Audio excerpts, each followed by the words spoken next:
Friends and family are making the pilgrimage to Arizona to meet with ailing Senator John McCain, and among them, according to the New York Times, his longtime friend, former Vice President Joe Biden. McCain is 81. He was diagnosed with an aggressive form of brain cancer last year, and sources are now telling CNN McCain doesn't want President Trump at his funeral.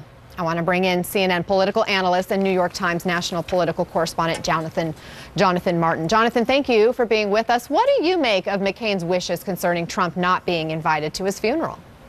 Well, I spent the last week reporting the story that we have in today's paper about Senator McCain and his past, his present, and his future. And he is using a new book and a new documentary, both of which are out this month, to kind of unburden himself of a few things. I think the most notable piece of news is the fact that he is now openly saying that he had wished he picked Joe Lieberman to be his running mate in 2008. And as somebody who covered that race, I can tell you that was a fierce debate internally in their campaign. And you know, that in any other news environment would be, I think, a huge story, given the fact that he picked Sarah Palin, and we all know what kind of a story that became.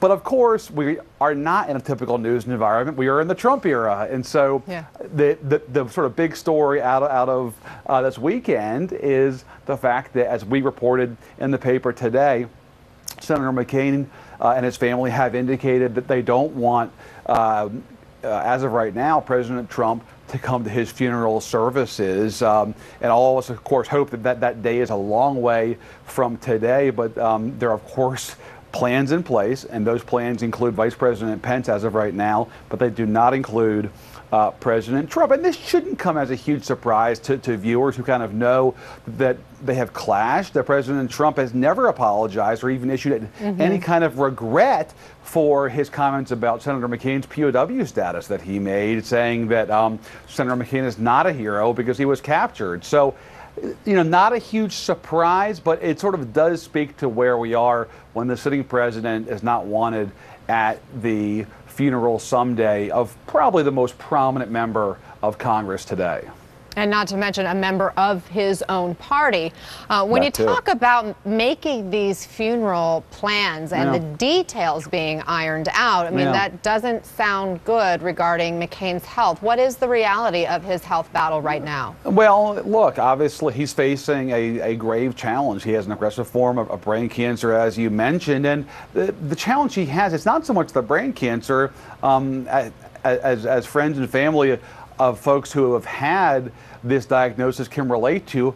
The real challenge is the side effects that come with you know, radiation, chemotherapy, and steroids, and that can really be debilitating and can weaken one's system. And so that's the challenge that he's facing right now, is he's fairly weakened from the side effects of this treatment that has been, for somebody who's 81 years old, a really aggressive treatment regimen. And so that's the challenge he's facing right now. That said, for a figure as high profile as John McCain, it's not terribly atypical to plan for one's funeral well in advance. You know, all of the current, or I'm sorry, all of the former presidents who are still alive all have their funeral plans well in advance. So not totally surprising.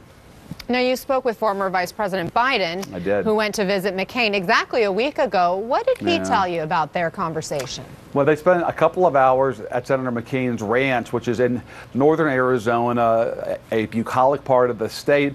You know, obviously Arizona is kind of known as a desert state. The McCain ranch is actually lush. It's in a green valley. There's a stream nearby, and the two of them spent a couple of hours on the porch there talking. And as Mr. Biden recalls, you know, it was not just about family and stories. There was plenty of that, but that they also did, in fact, get into the state of the country and the future of the country. And both of them are deeply worried about America's role in the world and about this administration. And, you know, they're obviously in different parties, but both of them come from the sort of internationalist school of foreign policy. Both believe that America should play a robust role on the world stage. And I think that they don't want to see the country slipping back into more of an isolationist posture. And I think they do worry about President Trump taking that position. And what was most notable the vice president volunteered to me. I didn't ask this question. He volunteered to me during the course of our interview last week that Senator McCain had encouraged him to stay in the fight, stay in the political fray. And clearly that was a reference to running for president, in 2 years. Exactly. And the vice president wouldn't delve deeper than that, but it was obvious where McCain was going, which is poignant because obviously Senator McCain is seeing friends and family, and he's saying things that one says when they don't know how much longer they have. And you also have to just think about that parallel between Senator McCain and what he's going through right now, and then Joe Biden's son, who, of course, we know lost his battle to cancer, which was one of the reasons Biden didn't run for president this last time around. Jonathan Martin, thank you so much for your reporting, for sharing it with us. Thank you for having me. Up next.